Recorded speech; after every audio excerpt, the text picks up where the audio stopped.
So I come back to, and I'm like, okay, something's happening. I'm chasing people, trying to get somebody to help me. My body starts to vibrate.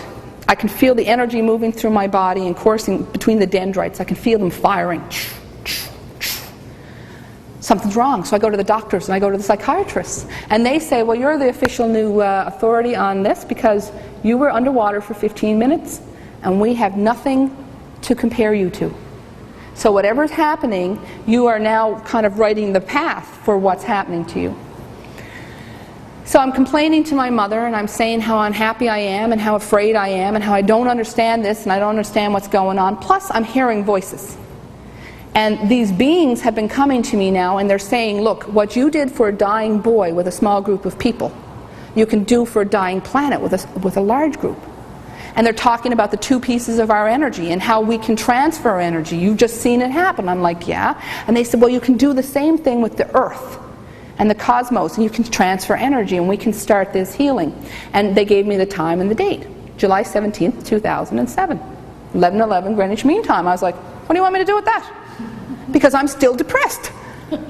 I'm still unhappy. I don't want to do anything with this. I don't want to be sharing this information. I want you to go away. Can't you get somebody else to do this job?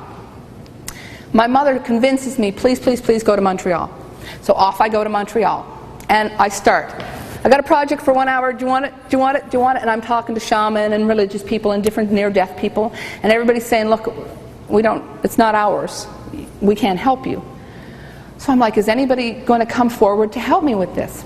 So at the top of the stage, the same type of situation, this man is sitting in a chair and I go up to him and I said, okay, 1 hour of our time can save the planet, blah, blah, blah. I had a near-death experience, everything I've just told you. And he's sitting there and he's nodding his head. And I said, so? And he goes, you and I have to talk. I went, oh, thank God. Somebody's going to take the project.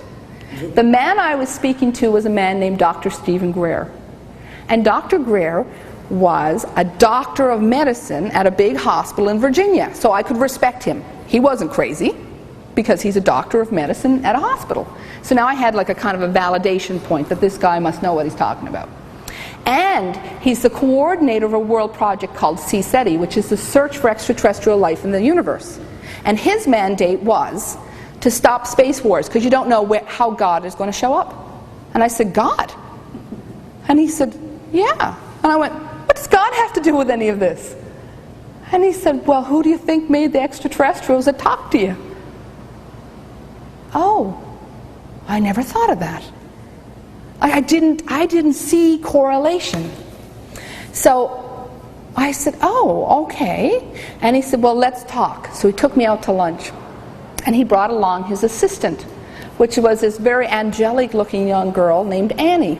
And she's sitting with him and we're at the table and I'm telling him the story I just told you in form, like here's the details. So I said, obviously it's an ET project and obviously you're the ET guy and here you go. Good luck with that. And he said, it's not my project. What do you mean it's not your project? You're the ET guy, you know? And he says, well, Shelley, you're going to find your path. So he gave me a few verbal, assurances, you're fine. But his assistant, Annie, is sitting there and she says, we need to talk. And I said, why? She's got this look on her face of kind of really involved. And I said, okay, so we went and spoke and she said, 15 years ago an angel came to me. And the angel told me that somebody was coming with a project and that 1 hour of time, 1 hour of human time, could change the course of humanity. And I went, you're crazier than me. That was as simple as that. I thought, here I am trying to believe my own stuff and this woman's telling me that an angel's directed her to come and help me. Because what she said was, this angel told me that when you came, I was going to be your assistant. I was going to be your warrior to help you deal with this project. I said, you're crazy. You're lovely, you're sweet, but you're crazy. I went back to Nova Scotia with my project going, okay, well, I guess that's the end of that. I did all I could. I told everybody, nobody wants to do it. Annie calls me and she says, are we going to do the project? I said, no, click. She calls back, are we going to do the project? No, click. And I got to the point that I told my children, if that crazy girl calls again, hang up on her. Because she's crazier than mommy, Anyway, she calls me back and she says, before you hang up that phone, Missy, you owe these beings a debt of gratitude. Every day you play with your son. Every day you love and kiss your son. Every day you have your baby in your arms. You owe these beings a debt of gratitude. The most you can do is follow their instructions. And she guilted me into the project. And I said, well, I only have a little bit of information, the date and the time. And she said, if you commit to this project with me, the rest will come. I said, okay, fine, Annie, you're right. I owe a debt of gratitude. I will do the project. So she said, I'm going to send you a CD. And she sent me a CD called Spiritual Beings on a Human Journey. Well, these beings had told me that that's what we were. These beings had said we were all these light energy beings, and that we had taken form to come down on Earth and walk in this great university for experiential growth and learning. So I thought, okay, well, there's a good correlation. She's sending me Spiritual Beings on a Human Journey. So I took the CD and I went to the bathtub, because these beings had discovered that they could speak to me when I was in the bathtub. When I was in the water, I could hear clearly, even though I didn't know how to meditate or didn't know how to do anything.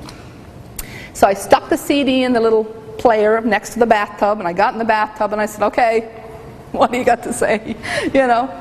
And embedded in the tonal frequency of the music was all the instructions. What the site looked like, what colors to use, how to present it, who I was talking to, how to reach the people I was talking to, what to write.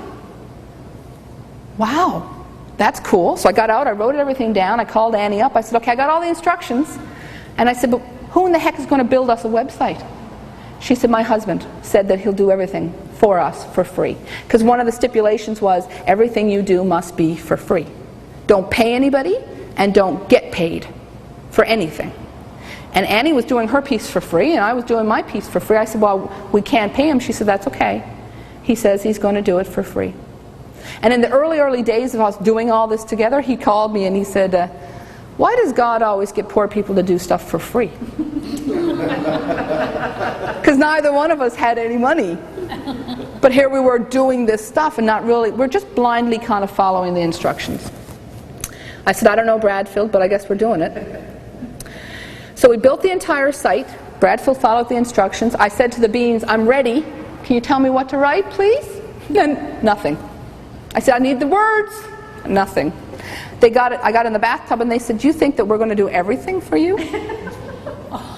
You have to put something of yourself in what you do. We can present opportunities and we can present awakenings and we can give you guidance, but the human must put their foot in front of the other one and walk the path. You must do your part to be part of it. I said, I got to write it myself? Yes. Oh man.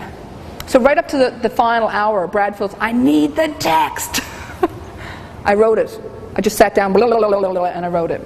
So he had the text.